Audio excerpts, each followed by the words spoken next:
பால் கொழுக்கட்டை செம்ம டேஸ்ட்டாக இருக்குதுங்க. வாங்க இது எப்படி செய்யலான்னு பார்க்கலாம்.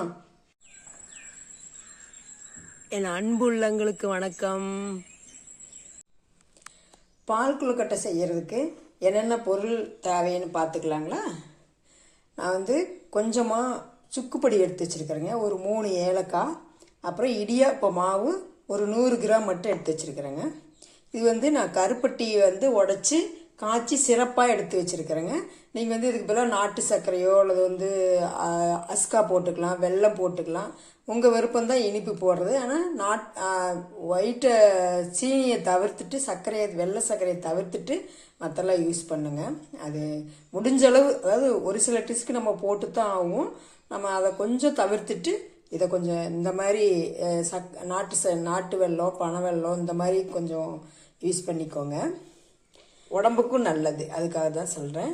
அப்புறம் நம்ம மாட்டுப்பால் எடுத்துருக்குறேங்க. ஒரு 1/4 லிட்டர் எடுத்துருக்கிறேன் மாட்டுப்பால். அவ்வளோதாங்க இதுக்கு தேவையானது.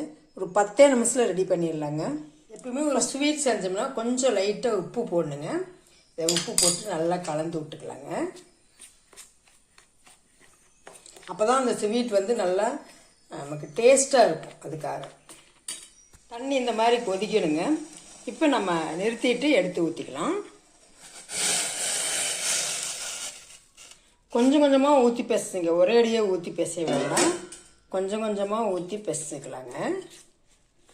இந்த பக்குவத்துக்கு நல்லா பிசைஞ்சுக்குங்க போதும். ஏன்னா சப்பாத்தி மாவு பிசைற அளவு பிசைஞ்சாலே போதுங்க. அதை விட கொஞ்சம் டைட்டாக பிசைஞ்சால் போதும். நம்ம இது ஆறட்டுன்னு நம்ம சின்ன சின்ன உருண்டையாக உருட்டிக்கலாங்க. கொஞ்சமாக சின்ன உருண்டையாக மாவு எடுத்து இப்படி உள்ளங்கையில் வச்சு நல்லா குட்டி குட்டி உருண்டையாக நம்ம எந்த ஷேப் வேணுமோ அந்த அளவு நம்ம உருட்டிக்கலாங்க. நமக்கு இந்த மாதிரி சைஸ் வேணுனாலும் உருட்டிக்கலாங்க. குழந்தைங்களுக்குலாம் கொடுத்தோம்னா இந்த ஷேப் பார்த்துட்டே விரும்பி சாப்பிடுவாங்க. இந்த மாதிரி உங்களுக்கு விருப்பமான ஷேப்பில் நீங்கள் பண்ணிக்க, சின்னதாகவோ அல்லது பெருசாகவோ பண்ணிக்கோங்க.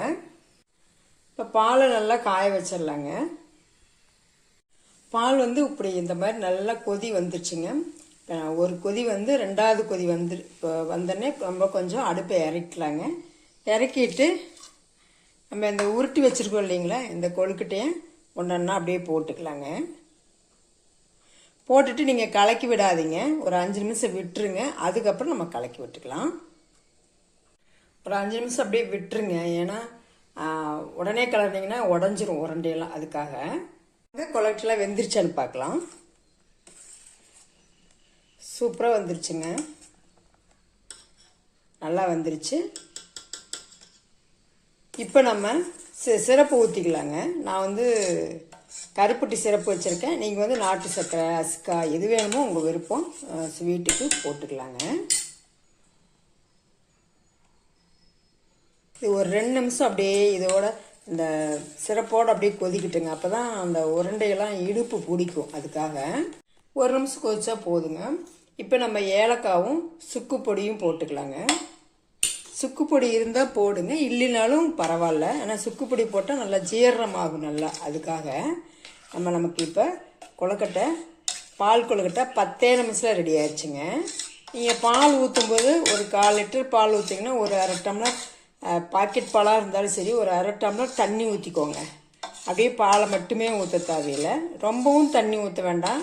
நல்லா ஒரு 1/2 டம்ளர் பால் மட்டும் சேர்த்திக்கோங்க. சூப்பராக ரெடி ஆயிடுச்சுங்க. 10 நிமிஷத்தில் செஞ்சிடலாங்க. நீங்கள் குழந்தைங்களுக்கு ஈவினிங் ஸ்நாக்ஸாக கூட செஞ்சு கொடுக்கலாம், விரும்பி சாப்பிடுவாங்க. நல்லா செஞ்சு பார்த்துட்டு எப்படி இருக்குதுன்னு கமெண்ட் கொடுங்க. நான் ஆல்ரெடி தேங்காய் பாலில் கொழுக்கட்டை செஞ்சு போட்டேன். இப்போ நான் பாலில் மாட்டுப்பால் எடுத்து போட்டுருக்கேன். மாட்டுப்பால் நாங்கள் இங்கே மாட்டுப்பால் மாடு இருக்கிறதுனால பால் எடுத்து அதில் போட்டேங்க. அந்த பாலில் போட்டேன். நீங்கள் பாக்கெட் பால்லையும் போடலாம். இது மாதிரி செஞ்சு பாருங்கள். பாக்கெட் பாலில் எடுத்து நீங்கள் செஞ்சு பாருங்கள், செம்ம டேஸ்ட்டாக இருக்கும்.